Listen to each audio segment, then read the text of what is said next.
Welcome to Book Eaters episode on authors who influence other authors. My name is Iris, April, Michelle, and today we have a guest, Ed. Hi. Hi, Ed. How are you?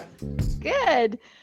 In this episode, our drink is called Under the Influence, and it's 1 part bourbon, 1 part gin, dash of orange bitters, and to your taste, ginger beer. so I think it's delicious, but I heavy-handed the bitters a little. I'm just saying. Bitters to me is sort of like garlic. Like the recipe may say 2 cloves, but I put in like 8. Okay. It's one of those things that I can't ever really tell if I taste it. Now, garlic, obviously you can, but you know what I'm saying? Like some things you just don't really taste unless there's a lot of it. So how much ginger beer did you put in on yours, Michelle? I have a can. How much did you do? Probably about the same. A half a can. I just put like 2 splashes in and put more of the ginger. Wow. I kept taste testing until I liked the point where I was like, okay, this is good. So you drank all of the alcohol before you added the ginger beer? Is that what you're saying?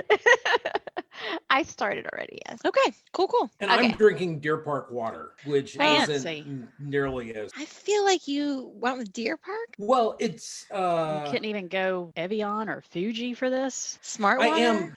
am drinking. You just can't. You're low key. One of those vodka soaked tampons. So as our guest, Yeah. Ed Aymar is here on our episode. Can you tell us a little bit about yourself, please? Yes. So I am I'm out of the DC area. I live in Virginia, and my day job's in DC, and I write about Virginia, DC, and Maryland. And I've had 4 novels published. The last one, They're Gone, was under a pseudonym, E.A. Bars. And most famously, I am best friends with Michelle Karsk. Yes. We've known each other since 1990, 89. I want to say 90. Yeah, let's just go with 90. I want to say 90. It sounds so much more recent. But that's like 35 years. Yeah, shh. Very, very, very, very, very young when We were very young when we first met. Yeah. We So Michelle and I, we met in high school, and then stayed in touch that entire time. Yes. And we've seen each other randomly. We're the epitome of people who settle. Absolutely.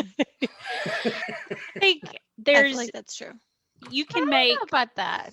you can make all kinds of friendships in your life, but nothing can replace the friendships you had when you were young, like before adulthood, because it's sort of the foundation of who you become. And the memories, the shared history, the references, the in-jokes, there's just no replacing it. And I say that from someone who never moved out of my home state. And so I have many friends that I have known since, 3rd grade. So, and we're very different now, but even if your political beliefs or your religious beliefs or your values differ, it's really hard to discard somebody that you have that sort of history with. It's very hard. And with that, Let's not get super melancholy. Sorry. Hey, let's- wow. Really no, but heavy. this is actually a pretty good segue because the same kind of feeling is with books and the writer who influenced you and the type of genre. So this will go right into that perfectly. I don't see that segue whatsoever. Well, I mean, you grew up with books that you've read, and they've influenced you as a person and the types of books you end up consistently going to and enjoying to read. And Yeah. how many of those books were books that your friends recommended to you? Yeah. Yeah. You passed them all around, the Sweet Valley High books or the Flowers in the Attic books. And I don't think Ed read any of those. Did you read any of those, Ed? I did not. I read Judy Blume though. Oh, wow. Yeah. I must increase my bust. that's right. Yes. I remember. I think that what I remember most about Judy Blume books was the one about the freckle juice. Yes. If y'all ever read that, where the kid was just really trying to get rid of his freckles. And then I've talked about the book before, Super Fudge. I was obsessed with Super Fudge. But those were more like elementary school books more than teenage books. Wait, was Super Fudge Judy Blume? Yeah. I will bet you $500 right now. I don't have that kind of money. This is a big technique that I use in poker too. I just come out really strong to scare the other person off. Just to be fair, sometimes she's completely wrong, and I'm like, damn it. Like I knew that she was wrong. Like I felt strongly about it, but I was like, no, $500 is too rich. Internet is your friend. You know, Google is your friend. Those kid books that you read that you that like stuck in your mind and you consider like formative, and that everybody's read them, and then it turns out that they're like not part of like the kid canon, you know, like Dr. Seuss or Shel Silverstein. But like I read what was it, like Bunnicula. I love Bunnicula, the Killer Bunny. Remember? Okay, the good. Vampire Stalks at Midnight. And the Holiday Inn. Yes. Yeah. The third book in the trilogy. These sound familiar. I don't think that's actually a good question. Michelle and Iris, do y'all have a book that you feel like was just, you thought was like the biggest thing ever, and when you talk about it to grown-ups, they're like, what? I mean, now we're all grown-ups, contemporaries now, and they're like, no, I never read that. And when you read it, does it hold up still, or? Well, it's funny that you mentioned that, because we've talked about it before. During quarantine, I've become obsessed with chasing down these books from my childhood and buying them on eBay. And they have to be the same print that I remember. And you can read them super fast too, you know, because when you're trying to read them on the bus on the way home from school, you only get, 30 minutes of book time, and it would take me a week to read it. And I'm proud to say that I can read class pictures in one night now. What? It's true. That's badass. What about you, Iris? Do you remember anything that was just, you thought was like, how can everybody knows about this book? It's so good. And then it turns out that no, it's fell by the wayside. I wasn't your typical reader, so I enjoyed books that were about mythology. So then a lot of my stories were based on that, and I was into folklore quite a bit. So folklore of any type I was into. And that's influenced me to today, because those are my two favorite genre, which I've enjoyed, that led me to read, like I tried when I was in middle school was the Iliad, and then I retried again in high school, because that's hard reading for me. So it sounds like what you're saying is that your expectation that any of us read those books when we were in grade school is already at zero. Yeah. I mean, I did read the typical books because your friends say, you've got to read Judy Blume, or you've got to read this, and, Flowers in the Attic, you got to read it. So you're like, okay, I'll read it because, I just want to be part of the. Did you ever read Robert Cormier? He wrote like a whole series of books too, but there's this one that I would always recommend. And my friend Marcia loves this book too. I Am the Cheese. And I would say, I Am the Cheese? I read Who Moved My Cheese, but that was like corporate America. I think it was way ahead of its time. And I don't even want to give, the title is super clever and meaningful, but I don't want to give it away because was such a like, moment that I don't want to cheat anybody else out of it. That's also one that you could read in one afternoon. Highly recommend. It's very kind of a little dark. I wonder if, like, speaking of influences, like M. Night is it Shyamalan? I wonder if he was influenced by Robert Cormier, because there's always just a little twist. So, Ed, I see that you are a crime writer. Yes. You can tell that just by looking at me? Yeah. Have that visage. I have that aura. Yeah. Audio-wise, they can't see what I can see, but I actually Googled you up on your background, and I've seen Iris's Google foo is strong. She didn't just Google you; she Googled you up. Yes, I did. That's not a euphemism. I'll let you go with it. So what influenced you to write crime novels? So when I started writing, I didn't really have a thought of writing crime. I wanted to write more general fiction. And I had hopes that it was like literary fiction, and it wasn't. But the parts that were good, that were redeemable in those early like unpublished books, were the criminal elements. And that was really the strongest point. And when I was a kid growing up, I read a lot of thrillers. And when I went to college and started studying writing, I went to a really like literary canon kind of literature program. And they sort of snubbed a lot of genre fiction. And through just like random reading, I got into reading crime fiction after literary fiction, and found that, the writers that I liked were as good as the literary fiction writers that I enjoyed. So I felt like there was a path there. What were some of those authors, or who were some of those authors? So I was reading writers from this area, so it was Laura Lippman and George Pelecanos.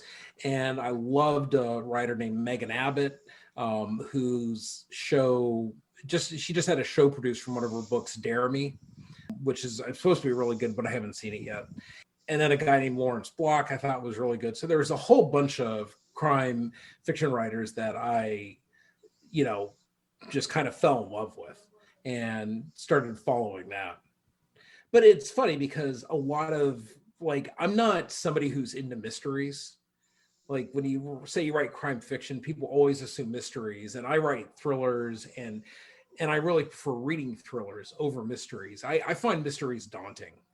I don't get them. I get lost in them. I'm not smart enough to really follow the plots. And I always feel like there's something the writer's missing that if I thought about would bug me, so I don't look deep enough. And writing them just seems impenetrable. It almost sounds the opposite. It sounds like you're too smart to write them. That's probably what it is. I think there was some mysteries, and they're gone. I think there was a little bit of a mystery. There was some twists. Yeah, there's always, a little bit of a mystery in a book, right? I mean, there's always, a mystery in a book, I think, is almost like saying, having a crime in a book. Most books have some element of nefarious behavior, right? There's always something, and you could make an argument that a lot more books out there, even literary canon books, fall under crime fiction or fall under romance, for that matter, than where they're considered. So there's definitely like mystery elements and stuff you're taking from that subgenre, but as far as it being a true pure mystery, no.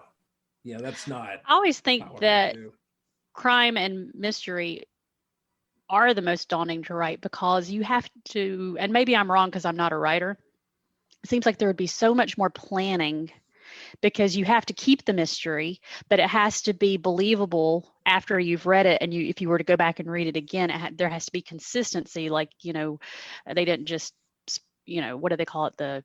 We talk about the plot devices, the ex machina, where all of a sudden something happens just to be able to explain the story, when if it's done really well, everything adds up, so that by the time you get to the end, you're like, I can't believe I didn't figure it out sooner. Right on. That's exactly. I agree there that there seems to be a lot more thought in. Yeah, there's that balance too, because you can't make it so hard that nobody really believes it, but you can't make it so easy that, because there's nothing more annoying than when you figured the book out and you're not even a third of the way through, Well, it's not only that, it's the personalities. I think there's more research in those type of personalities. That's not your everyday. You can't put, like in fantasy or in science fiction, you can actually create a character that you can model off that's your everyday, but you just enhance that person a little bit more. But with thrillers, you're talking about people with a different mindset altogether. And you're putting those characters together. Killers? I guess it depends, I think there's something that's directly influencing most writers. And for me, so usually there's a few things, right? But there's one thing in the industry that I try and write against. And it's, I'm a straight male crime fiction writer, and most straight male crime fiction writers write alpha male heroes. Your really? Jack Dresden, Reachers, your Dresden Falls.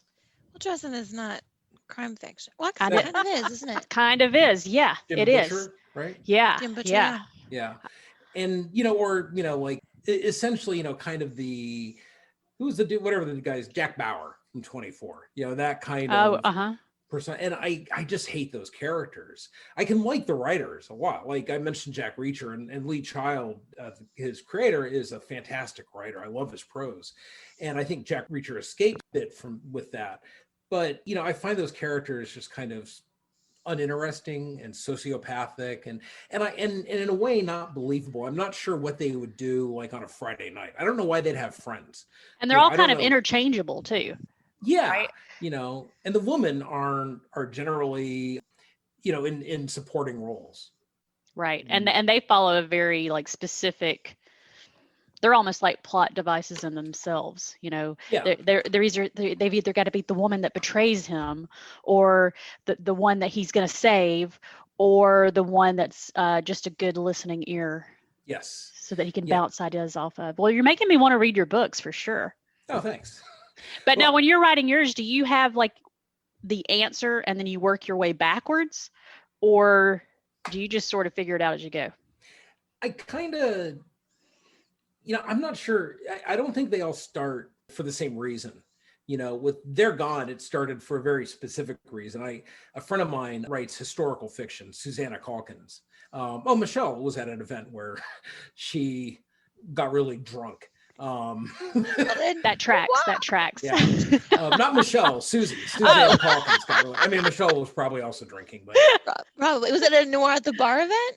It was the Chantel it was the drinking event. The drinking event, yeah. Chantal. So Ed has a friend, Chantal Tsang, yeah, who creates literary cocktails, much like we do, but she specifies them for individual like books.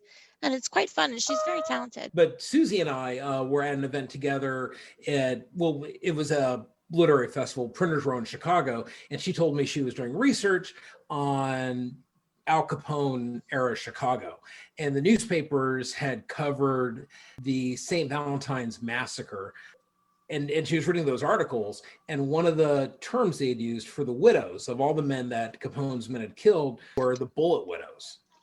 And I thought that was such a great turn of phrase. And I told Susie, like, I want to steal that. I want that to be the title of a book I write. And she was like, yeah, it's yours. it's not, I didn't write it. So and the whole idea came from that, just from that phrase, of women who had lost their husbands, whose husbands had been murdered, and were determined to find out why and what had happened.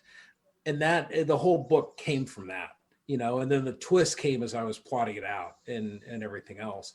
I don't think that's the case for, where a title launches a book. Usually it's kind of a character, I think. Somebody I have in mind and that I want to write about, and then the story develops from them. So which character did you think of first of the two female characters in They're Gone? Which one was the first one that you thought to write about? I think probably Ceci, who's a younger bartender, she's a 20-something-year-old bartender whose husband's abusive, and they haven't been married long, and he's killed, and she's pretty happy about that. She was the character first. Just because she was the fun character. The other character is like a 40-something-year-old Northern Virginia housewife, and her, she really has to overcome a lot of grief from the loss of her husband, and it really reevaluate what she knew about her life. So in some ways she was more interesting, and she was a little more complex, but she wasn't, fun and kind of frivolous like Ceci. What about you, Michelle? What books did you read? What books have you read in your youth that have influenced you, a genre type of books that you? I didn't read that much. Like we talked about this before. Like I didn't read a whole lot like in high school or junior high, other than stuff that was assigned. Like V.C. Andrews I read, right? A couple of like Daniel Steele books or Dean Koontz that my parents had, but like nothing really. So I didn't really become interested in fantasy literature, which is what I mostly read now, until, recently, like the last maybe 5-6 years. Which writer and which one took a hold of you? Which book? Which book? Patrick Rothfuss, definitely. For sure. When did you start reading, though? Because I've always remembered you as a big reader, but now that I think about it, in high school, really, I think all you talked about was Christian Slater. Christian Slater is pretty amazing. I'm a huge cinema buff. was that radio movie he did. Yes. Oh, Pump Up yes, the Volume. Pump Up the Volume. It's a Volume, great We've heard her movie. talk about that before. Great movie. I've never That is seen a it. wonderful seen it either. soundtrack. And I'm adding that to the list of movies that you're now going to have to see. I have a Okay. list. Well, Ed's never seen it either. We should do a No, I watch haven't party. seen it. But I was hoping, Ed, that you would say, because I've heard you say this before, that Ann Tyler was an author that influenced you, because I lent April an Ann Tyler book, which I don't think that she has read yet. I've not, and I'll tell you why. Because I've gotten entirely absorbed by sort of a mystery series, and I'm not huge into mystery either, but sometimes I like it, sometimes I don't. This series is so adorable. It is New York, New Jersey, 1915, and there are these three sisters that live on a farm. They're all very different. The two oldest ones are, spinsters, and the youngest one is just reaching adulthood. She becomes, against her will almost, due to a carriage accident, sort of an investigator, a detective, and the first deputy for the sheriff.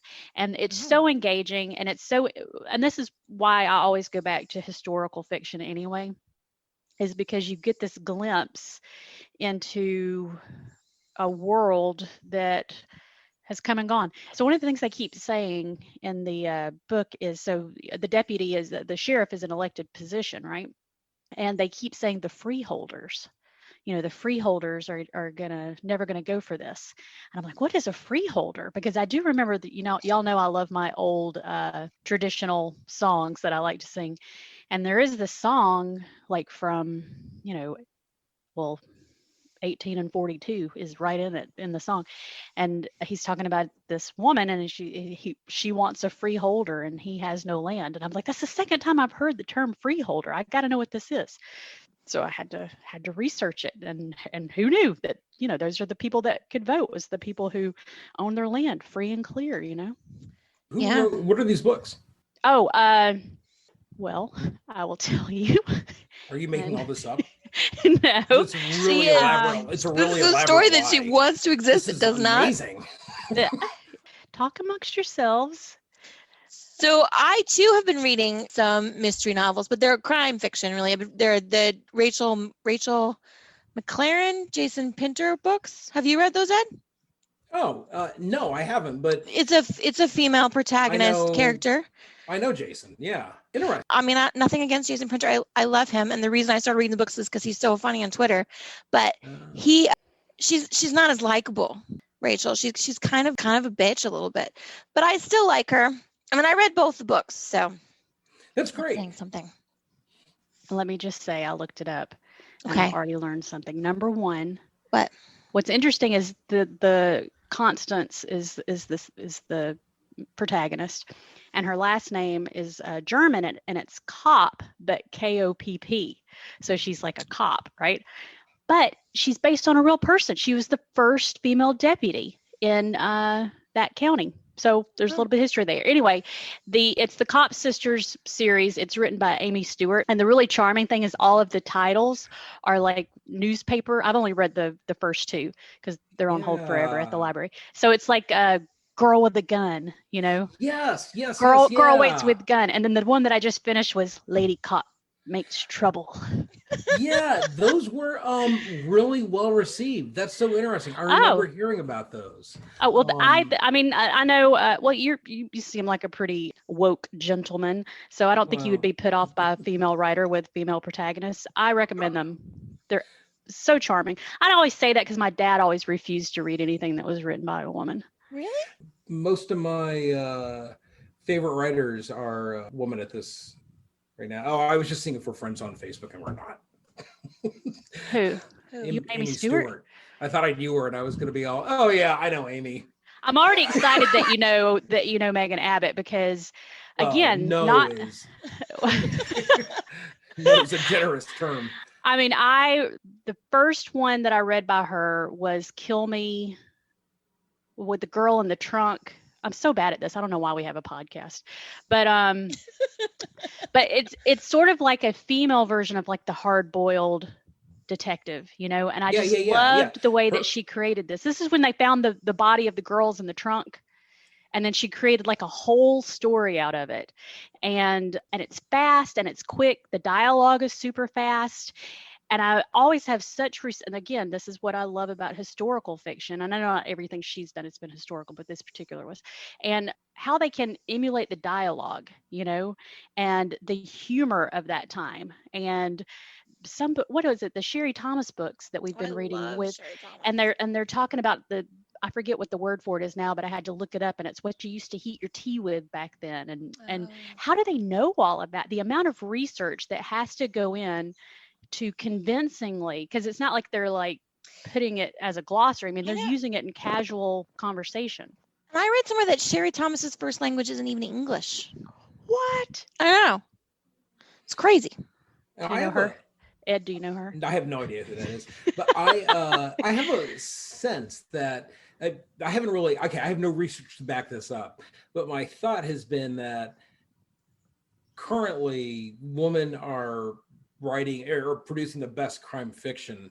I think part of that is because I always fuck up her name, and I don't know her. I wish I could drop her name, but I can't. Gillian Flynn wrote Gone Girl, that just was this huge success.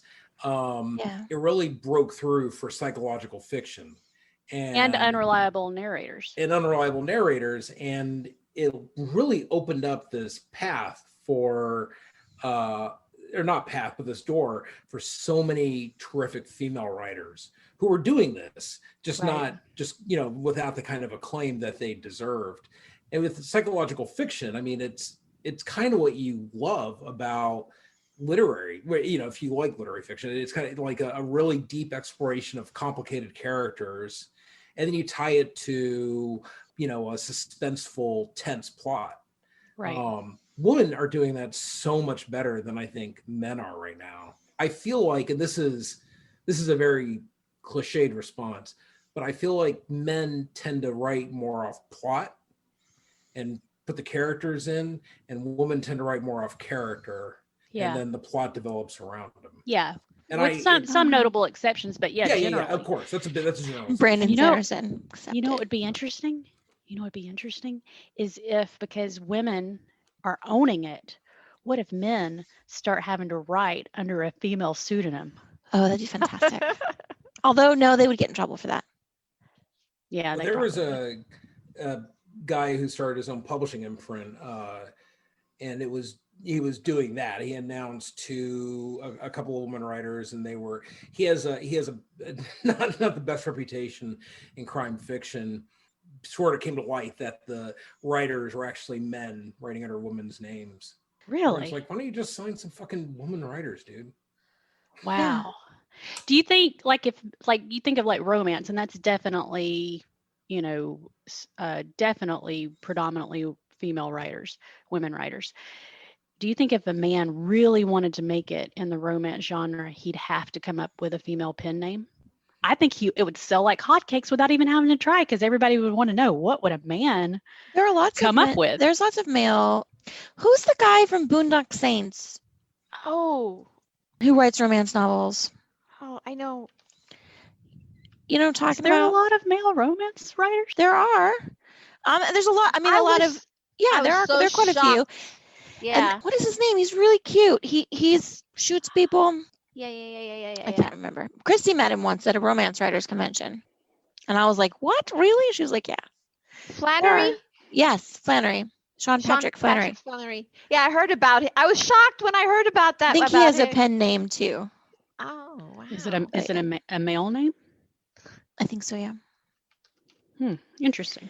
And I know that a lot of the male writer, like male to male romance writing, like TJ Klune, for example, is male writers. Well, that makes sense. Yeah. A lot of women write it. Well, yeah, that would be interesting. Women do write male to male. Yeah. Do men who want to read it find it believable, or they're like, you don't know, you can't write this? I mean, I don't know. I've never actually. I mean, because we would hate it if a man tried to write a lesbian. I think that happens too. But do women read it? It does, but I think it can happen really poorly. There's a whole like Twitter thread of like men writing women and describing their boobs, and just not, I think we've had that in our Lady Geeks group where we write our own examples of that, and it is hilarious. Yeah, you really, as a male writer, you just really want to. Okay, I'm gonna circumvent back to our conversation. Bring it, rein us in. Iris is Rein in us in. charge. Okay. So April, your turn. First, what is your favorite genre, and who was the writer that influenced you? Okay. Yeah, historical fiction, no doubt. Absolutely, always love it. Whatever other genre there is, be it romance, be it crime, be it, just straight fiction. If it took place long ago, I'm in. For some reason, I have very little interest in the future. or today, modern day. Yeah, but I would say I've talked about it before on the podcast. Heidi, it was just such a huge thing. I was 6 years old and grew up in rural Georgia, and here's this story of a girl on a mountain with their goats and her and the drawings of that book. I bought it off eBay. I had to have it. I've just always loved that. I've always loved being transported into the past. But it's true historical past, not not fantasy type of. No, it has to be. And it took me a long time to be able to make the distinction too. But yeah, I like learning about history while being engaged. So I think some of the fantasy novels that you've talked about that you liked too, like the Robin Hobb series, there's a lot of that historical sort of like vibe to it. Like the society that they lived in feels very like old. Yeah, and that actually is a great segue into another topic that Iris wanted to talk about, which is genres and who the most influential writers of that is. And I feel like you can't talk about fantasy without talking about Tolkien. Right. It's really hard to be a fantasy writer that I love and not be reminded of Tolkien while you're reading it. I can't think of too many fantasy books that aren't, urban fantasy or future fantasy that does not hearken in some way Lord of the Rings. Would you say he's more influential than C.S. Lewis? Yes. Yeah. Mainly because I hate that religious sanctimonious bastard. I think there is some very C.S. Lewis fantasy stuff. Like if you look at The Magicians, right? But who came first, Tolkien or C.S. Lewis? I thought they were friends. Contemporaries. Like, because like The Magicians kind of thing, right? Where there's like another world. Okay, sort of that you like a transport from here to there versus it already exists in its own plane. Yeah, so that would be what I mean. Like when C.S. Lewis is more, even though we think of him in the past, at the time he was writing about a contemporary period, right? He wrote of his own time. Tolkien did not. I mean, I don't want to say it was medieval, but I mean, there was horse and buggies and shit. So again, I'm always drawn to just the further back it goes. I mean, I was obsessed with Clan of the Cave Bear for like that whole series for a long time. So yeah, I feel Tolkien is more influential than C.S. Lewis, yes. Because you think of it about C.S. Lewis and then that's interesting because then you start thinking Philip Pullman, you start thinking definitely that there's that vein. Like if we were mining for ore and there were different veins of it, there's a fork in the road and we have to take it. Right. And I'm taking Tolkien. I would as well. Down the fantasy line. Okay, vein. What about Shakespeare? Obviously. Who else? Like Chaucer? Like who else would be? Well, as Shakespeare as a a writer, who do you think he's? And I would almost argue that there's not a genre that wasn't influenced by Shakespeare. Right. Poetry, playwriting, fiction, all of it has to get, but there's the whole conspiracy theory that Shakespeare wasn't just one dude. Right. It's multiple writers, right? I agree. I heard that too as well. Sort of like Jesus. They say that about Jesus too, who was amalgamation of someone told me today that when Shakespeare existed, the time was a different calendar than we use today. Did you see that? Like, what? Is that true? Repeat that again. I feel like it was true. That but like Shakespeare lived when Shakespeare was alive, they weren't using the same calendar that we use today. Yeah. Yeah, I was like, what? No. I had to put that away to think about later because it was like too much. It's like trying to contemplate infinity. Yeah. And they probably didn't do like leap year or Ann Arbor Day and stuff like that. No Memorial Day then. 4th of July is out. Send it to him later, Michelle, so we sound smart. Okay. H.G. Wells. That's future, man. I don't read that shit. Science fiction. I like science fiction. We've talked about that before. I'm with you on the science fiction. I love science fiction. April is right out. Do you like science fiction, Ed, at all? I do. There's a friend of mine who I wish would get more, his books would get more attention than they do. I mean, they do okay. They both got optioned for movies, and being optioned isn't the same thing as being produced. So they're going to go, but a guy named Thomas Sweterlick, he's out of Pittsburgh. And that's the best name ever. It's a pretty cool name. Yeah. Thomas Sweterlick. Sweterlick. Sweterlittschh. And his books, his first book, Tomorrow After Tomorrow, and was fantastic. And the second book, The Gone World, was just haunting. He's on just working on a different level than everybody else. Yeah, you get that with a lot of science fiction and fantasy writers, I think, that they're tapping into something that is that something you need to read in order? No. All right, well then I'm going straight for The Gone World because you said it was haunting. It really is. It is.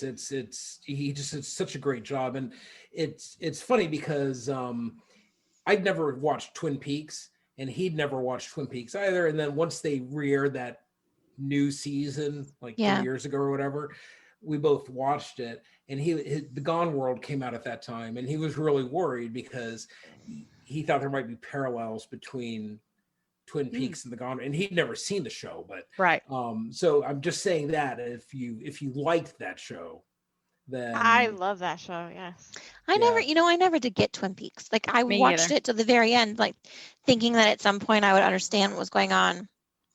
I was okay not knowing what was going on. My problem was that I didn't like anybody. Oh yeah, all those people sucked. They were all terrible humans. No. Detective, the main character though. Yeah, but I hate that actor, so I can't get. What? You don't like that actor? The dude with the. Well, you probably like him because he's got the Christian Slater hairline thing going. Keep it all the way down, all right? I liked him. He was in Sex and the City and he has Desperate Housewives. Dune. And Dune. He was in Dune. Oh, I did figure out what I don't like about science fiction. And Agents of S.H.I.E.L.D. Oh, and Agents of S.H.I.E.L.D. I will tell you what I don't like about science fiction. I've reduced it to one thing and it is ridiculous, so I'm going to share it. It's just not cozy. Nothing cozy ever happens in science fiction. What are you reading? It's all sharp edges and I'm like it's not all machines? Yeah, it is. It's like The Maze Runner. I read that. You know, well, I mean, that's terrible. That's a terrible situation. Nothing good happens in the future. That's really interesting. I guess, one thing I've been thinking about for a while now is this concept like of sitcoms, and Cheers and the Cosby Show, although there's this like, in Cheers, the bar was like this safe place, the setting, and in the Cosby Show was the living room. Certainly not the clinic downstairs. And Family Ties, again, you had the kitchen really where they all congregated, and you need these warm places that people that as viewers, as the audience, we need. We take comfort in the same way the characters do, solace, and they return there and you feel like you're back with your family and people and care about. Seinfeld's apartment, just places that make you happy. And in science fiction, I don't think you get that. I don't think you get that emotional. What about within the Firefly? There is, and I did like Firefly because Serenity, there was an Serenity, the element of ship is coziness. sort of like a family. It was like a home. There was an element of coziness. bridge So was- I did like Firefly. But here's what I think. I think people, it's like, what brings people comfort, right? And maybe people thinking about the future of being, so uncomfortable and uncozy makes them more grateful that they're not there, and the comparison between where we're headed just is comforting to them because they know they're in the best point that they could be. Whereas for me, I kind of want to avoid where we're going and just celebrate the fact of the past, Science fiction is more of a warning. It's I don't want to be warned. No, I don't. I'm not going to be there, so why do I need to worry about it?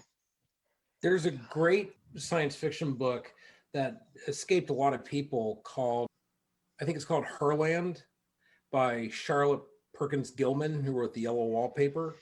Well, it's about a group of explorers, male explorers, who are looking for this island that's that's only populated by women, and they go there with all sorts of suppositions. It's fascinating because Perkins wrote this in like the 30s or 40s, and the stuff that these men are thinking are some of the same stereotypes, that the kind of misogynistic assumptions that you see. Like, they're wondering, like, how can all these women possibly get along on one island together?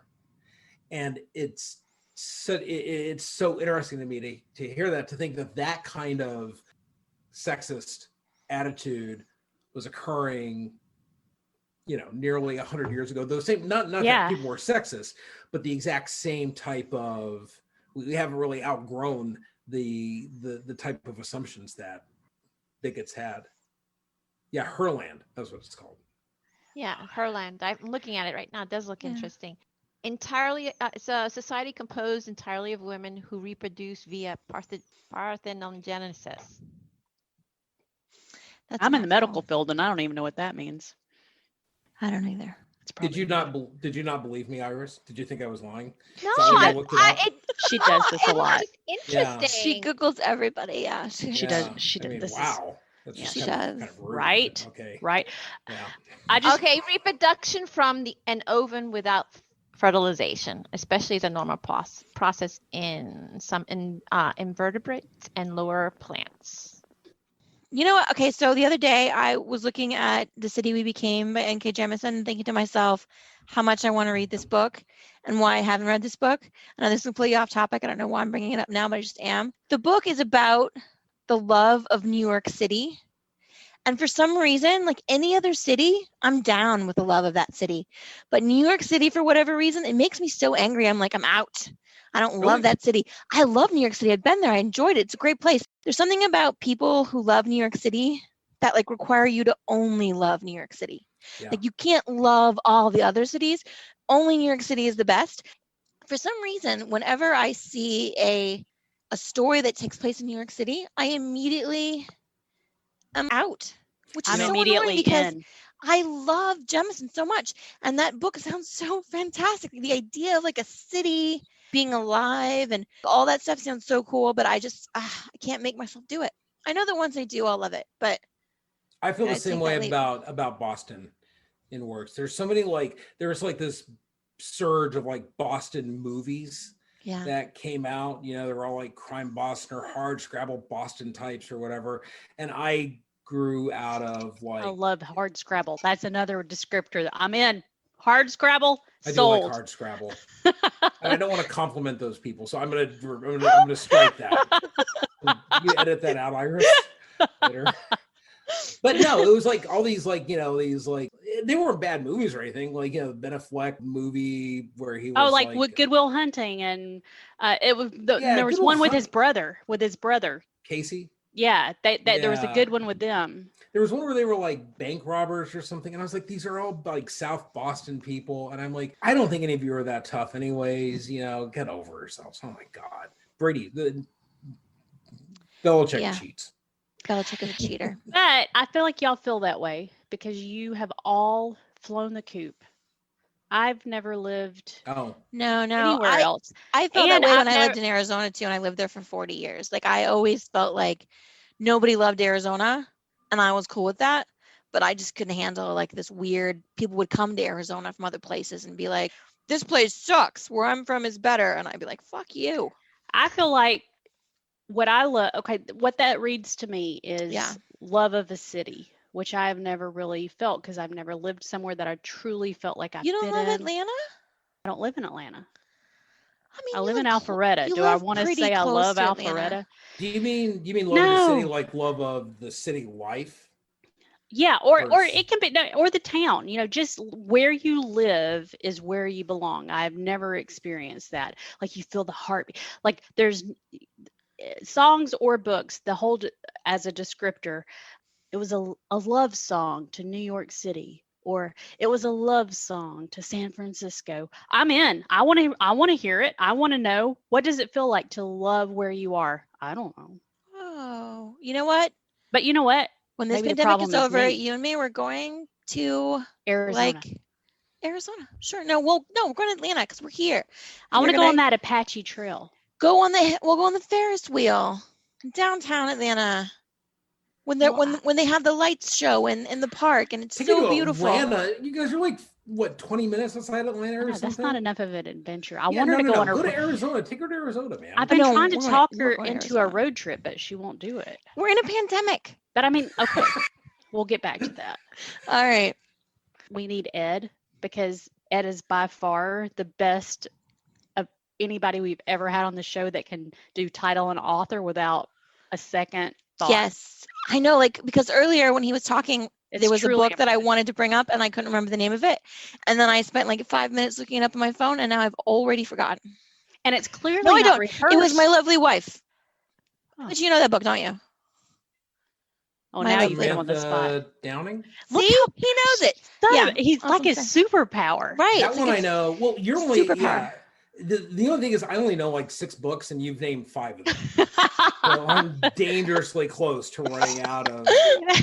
No, that I feel like that's your superpower. Michelle, Did you, what's your did you- superpower? Oh no, wait, he's got a why, question for me. did you like My Lovely Wife? Did you? Yeah, before when you were talking about how female writers are taking over and they're doing a really good job with crime fiction, and you were talking about Gone Girl, like I immediately thought of My Lovely Wife because that was really fun Mhm. and I immediately interesting and thought of, engaging, and then with the end and the whole it reminded me of that.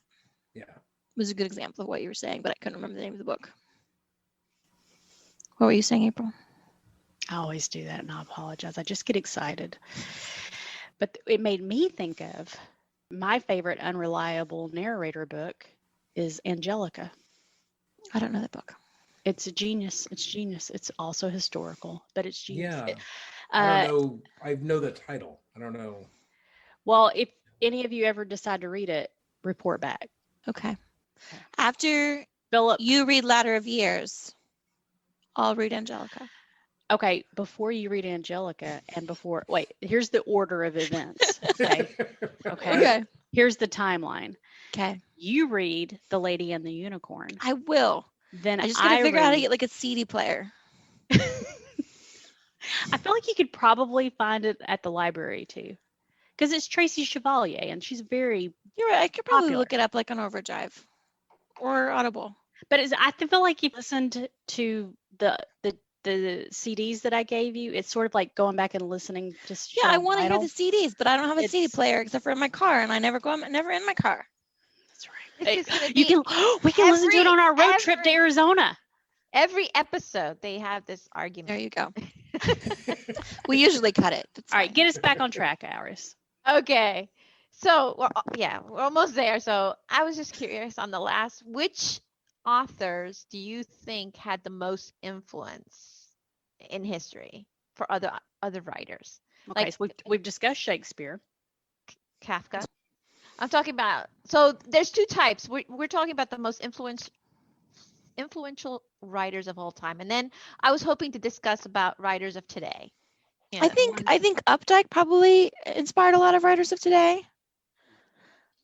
Agatha never- Christie, probably. I see She's that a the lot. best-selling Agatha writer of all Agatha time, Christie. so. And Sir Stephen Arthur King, probably. and Sir And who's that guy with the tentacles? Cthulhu. No, I don't like Who's him. that? He's What's that guy's name? racist. The racist guy. Not going to talk about him. Lovecraft. Lovecraft. I bet you Lovecraft probably inspired a lot of people. Sir Arthur Conan Doyle. Yes. Yeah. Sherlock has inspired a lot. Edgar Allan Poe. I had him. Yes. I had him right there. You see. Robert Frost. Maybe Robert before Frost that. too, probably. Mark Twain. I feel like that's where David Sedaris, Take the Cannoli Lady, yeah, Mark any Twain. essayist, humor essayist. Yeah. I only remember I'm personally not a fan of either writer, but I do know that there is talk about the ore mining and two paths. You've got Hemingway and Faulkner. Hemingway, very concise, reductionist type, and then Faulkner. It's funny that you should bring up Faulkner while Ed and I are together, because Ed made me read like 6 Faulkner novels just so that I could say that I disliked Faulkner without him going. I remember this. You can't say that because you only read 1 Faulkner novel, and And because of you, like there's 6, a lot of shit and she I won't hated them try that I all. want her to try. She's like, No. nope, I've been down this road with Ed. And I was like, no. So as you can see, you are a reference to many woes on this side. Thanks, No. Ed. You know, there's the guy I'm thinking of, and I don't get this, but a lot of people ascribe him as really Shakespeare's nearly equal is Cervantes with Don Quixote. I tried to read Don Quixote and no. I read it and I didn't, I think part of it is reading it in translation, right? Like I felt like there was, enough people have that it obviously is still influential, but it didn't do it for me. But I also didn't understand everything he was either satirizing or referencing. There was one author that I felt like every single one of us, except for Ed, because I don't know him like that, would have said today. And can y'all guess who it was? I can't believe Iris hasn't picked an it. author that the 3 of us like. Yeah, we all love her. Jane Austen. Jane Austen. Oh, okay. Right? I felt like I'm not even going to mention her because everybody else is already going to talk And then no about one her. did. And then no one did. We're sorry, Jane. She's part of my. I would have discussed it, but she is part of my bookend. So yeah. Oh. You had to have been influenced, just like you said. You said that you heard a phrase, and you decided. Right. I would say that for a lot of being influenced, it kind of makes you feel like when somebody says that you're mimicking their style or it's sort of your work's a pastiche of theirs or something. And I think pastiche. Such a good word, isn't it? Have you already heard that in our podcast? Now that I say it, I do remember you guys talking about it. That pastiche, because I fell in love with that word, and I used it like 11 times. Yeah, and you sound so smart when you say it too. But I don't think that necessarily. Like, I remember being really influenced by Moby Dick, the book, not some guy or something. But I remember when I read that and then thinking like, that is really what he's doing. Like, inspired me because it was so inventive. He was doing things that with language that I didn't see writers, doing until like postmodern writers. He was ahead of his time, I think. The 2 writers that I always think that, like, 2 of my favorite writers as Michelle said, Ann Tyler and James Baldwin.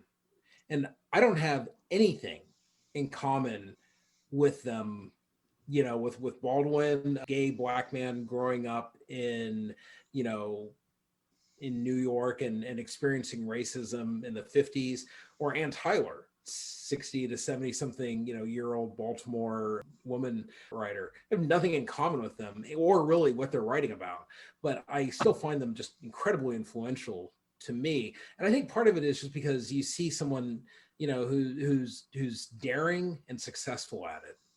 And it's just kind of exciting. In the same way that, music is inspirational to people, even if you're not a musician. I find now, for me, like the best work that I see, a lot of it's still in books, but I find TV as like the most dominant form of innovative, experimental, expressive storytelling. I'm constantly blown away by how good TV is now. And a lot of the shows are influenced by. Yeah, the stories come right from it. So there's no way that I could ever be a writer, and I have a pretty high opinion of myself, but I know I couldn't because I don't have the ability to do I can do I have a lot of ideas for a book, but I can't craft it, So how do you take the idea and actually, tend it and, from the seedling and then transplant it? Yeah, I've been wanting a garden. I'm getting off topic, but you know what I'm saying? How do you take it from your brain to the page? Well, there's a real common question at panels, which is are you a plotter or a pantser? Do you plot everything out, or do you write by the seat of your pants and just go? And for me, like a shower or a grower. I don't know what that is, but for me, I have to plot everything out. Everything's got to be outlined. I can't just write, because I feel like if I did that, most of it would be just like wandering, right? I have to have a purpose and a thing. But part of it, I think, is just it's just doing it, man. It's just like sitting down and doing it. It's like learning an instrument, right? I've never had any musical. I love music. It's really important to me. I have never had any musical talent. Isn't your father my dad an excellent pianist? Studied, and yeah. And so I'm surrounded by, and it's my uncle is a jazz pianist, but I just don't have that. But I think I could if I, really dedicated myself to it. It just didn't come naturally. And I think that's part of with writing, it's just like sitting down and doing it until, practice becomes performance. How do you keep all of those ideas, from distracting you? You know what I mean? Oh, what about this? What about this? How do you make them all behave long enough that you can? I don't know. I don't really have that many ideas, I guess. Now I'm thinking I probably should be more distracted. No, because when you're distracted, nothing happens. I think that's my thing is I don't know how you turn one idea into a book, How do you know when describing something, it's time to describe it versus, because there's so many details that I would forget to put in, Well, I think it comes, for most writers, it's your first book. That's your training. Your first book shows you the kind of writer you're going to be. And that book usually doesn't get published. It's usually not great, right? But more than any writing program, more than any, every program, every conference, every class, you're going to learn stuff and you'll take ideas. And most of it will be wasted stuff that you either know or they'll be wrong. But there'll be something there you glean and you take and that informs you going forward. But really writing that first book is the best training you have. And once you do that, once you're compelled to write about something and you're determined, and this is the thing that you're wed to, mm-hmm. then the commitment goes, it's something outside of you at that point. And that's nice. But it has to be, it really has to be something you want. Like part of the reason I never studied music to the point that I like as much as I love it is because I just don't think I have that desire, and I don't think I have the drive really to do it. It's not, I don't know. It's not the thing for me. Have you let all those characters go from your first book? Are you ever going to write the third book in the Dead? No, that was no, that series is done. I wrote my first two books were with a really tiny publisher, and they just died on the vine. They friends read them, and that was about it. So my agent and I got the rights back, and I could put them out later. I could either sell them to another publisher or I could self-publish them, but I don't want to. It was the first book I published. It wasn't the first book I wrote. It was the third book I wrote. It was the first book I published, and I don't know. I don't want to revisit it, man. I hate rereading my own stuff. I'm a much better writer than I was 9 years ago. That's another question I've always had too, not just with writers, but with, songwriters too. How do you know when it's done? That's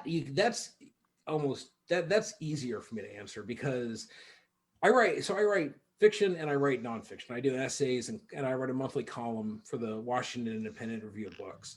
And with nonfiction, for me, there's a very finite feeling. There's a feeling like it's like a mathematical equation. I know when it's solved. I know when it's balanced. It's an existing world I'm writing in. And I feel like I'm contributing to something. Like I know I can tell you years from now what inspired a nonfiction piece. If I'm writing a story or a novel, I can't tell you hours after I started what inspired it. I really don't know. So deep. Maybe, but I don't really want to know. I don't really want to look into it. So I'm just because I'm you're having too much fun writing at that point too. So you don't really want to stop and ponder. But I think when it's with fiction, when it's harder to know when it's done for me because the world's not finite, because the world, anything can happen. Anything, it's my world. I mean, I can change it. I can alter it forever. Right. And that's a really hard thing to let go of. I mean, the world has definite boundaries and rules and stuff, but I can always change those. That's hard for me to get out of my mind. Do you ever have like two endings and you can't really pick? No, I usually know. There's times in a book where you're trying to figure out where this is going to go and what's going to happen. And usually you kind of know. Usually you sort of know. It's the one that you're uneasy about. That's usually the right ending or the right move, the right next thing. Sir, let me tell you as a reader. Sure. We want to be comfortable, okay? We want it to all end in a place. I say this all the time. I don't need a happy ending. I just want everyone to get what they deserve. So Ed's books never leave you in a place. Even the books that had like sequels, you don't get left in a place. Like at the end of the book, if you walk away, I will, and you can sort of move forward. Like everyone get what they deserve. Yeah, in my books, yeah, but I just been rethinking that because a friend of mine, a writer, Hannah Mary McKinnon, she's a great mystery writer, and her books have the most unsettling endings. And you're like, and honestly, it just feels really, like I said, daring. Like I can't believe she did that. I can't believe she was in an emotional place where she could do that to the story. And it sticks with you, man. It's not the kind of story you read and move on past. I admire that. I love those kind of books. Yeah. Yeah, I think you could read them and hate them. I mean, I can see that, and that's a risky thing to do as a writer. I mean, it's also a hard thing to do to your characters. But I don't feel like she didn't earn the ending. It feels like it's there, and it was planned from the. You can see how it was laid out, and yeah, it leaves you feeling nervous. I don't know if I don't know if you necessarily readers want that, but some do. I do not. Life makes me nervous enough. Yeah, right. I want to read. So I want to read to get away from all of that. It's I could never play The Sims. I don't know about you guys, but I read terribly in 2020. During the pandemic and stuff, I just couldn't be involved in something. Like all the shows I watched were sitcoms. I didn't want anything hard. Yeah. I think if it wasn't for the oddies, I probably would be the same way because I read a lot of Major Margarita nonsense, but the oddies made me same. Right. Made me read hard stuff. All right, we're doing the bookend now. I am going to give you an author, and I'll see if you can take a gander at who influenced them. shit. You're just Oh. trying to poke the bear. Y'all want to activate the tiger, don't you? All right. So you give us the name of the author, and then we say who influenced them. All It's a lot right. of pressure, but okay. I think Ed's gonna win. I have no idea who influenced anyone. All Just right. J.K. Just Rowling. There's no wrong answer. J.K. I'm Rowling. starting simple, okay? Tolkien. Oh, wait, we're already going? Wait, okay. Yes. She said J.K. Rowling. I've been saying Tolkien. No. Oh. C.S. Lewis. Stephen King. George R. Martin. No. I thought we were going down the ore mine again. Okay, wait. J.K. Rowling. I'm so mad at her still. All right. It's a it's a female writer that we've been just talking about. Jane Austen. Jane Austen. Yes. And the book specifically was Pride and Prejudice. Sense and Sensibility. no. We just watched Emma.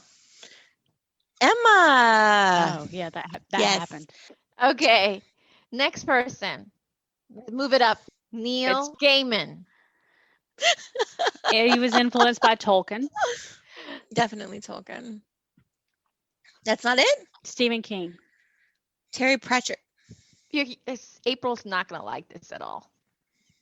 It was Oh, Lovecraft. Lovecraft. Lovecraft. No. Is it The other- Asimov? No. Asimov. Pronouncing. Isaac Asimov.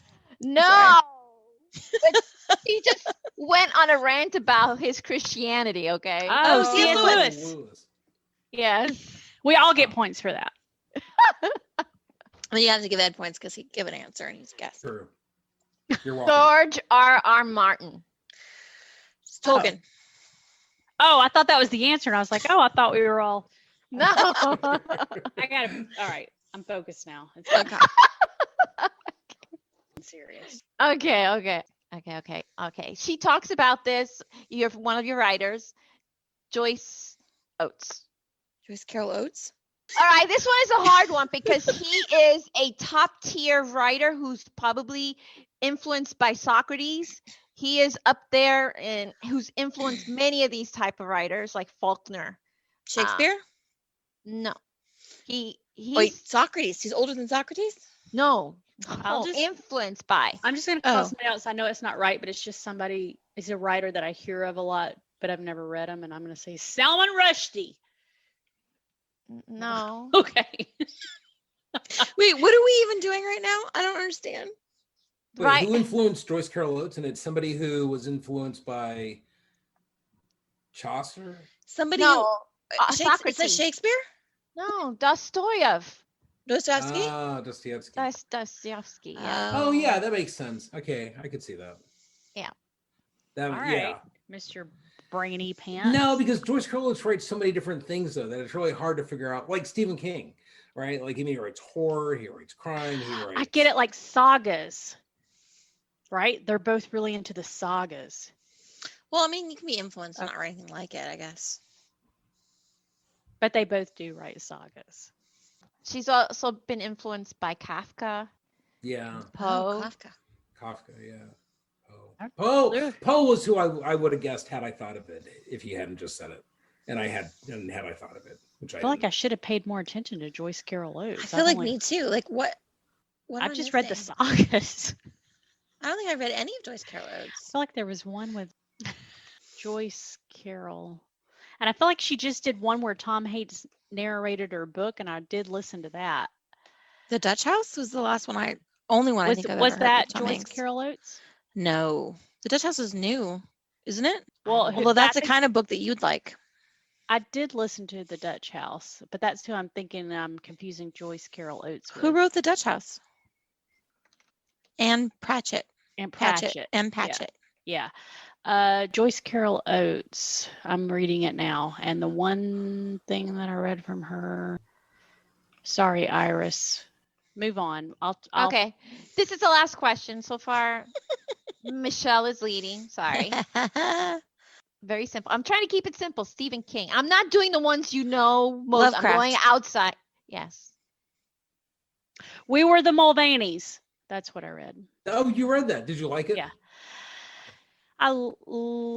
It was a saga, It was a Sweet Family, Golden Leaves, Country Drives. I read it a long, long time ago. And darkness, a lot of darkness, hidden family secrets. Yeah, I liked it. She's really weird. You know, I went to one of her readings once, and she was reading, but she was holding her book on the podium with her right hand, and she was writing with her left. And I kept wondering, like, is she writing a story right now? Because she's really prolific, or is she just making notes? Or what is she doing? Is She just, was like, probably doing? writing ideas.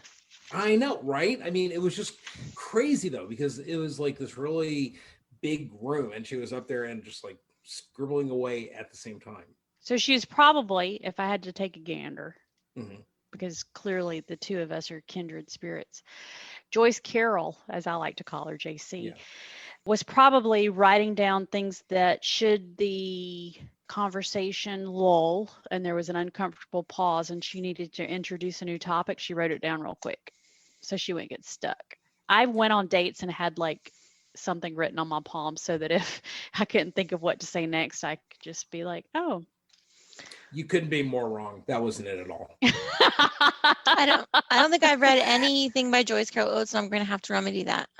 She's written, she put out a while ago a book of short stories. She writes a lot of short stories, and they're really good. So That's if that's your thing. Antithesis of a saga.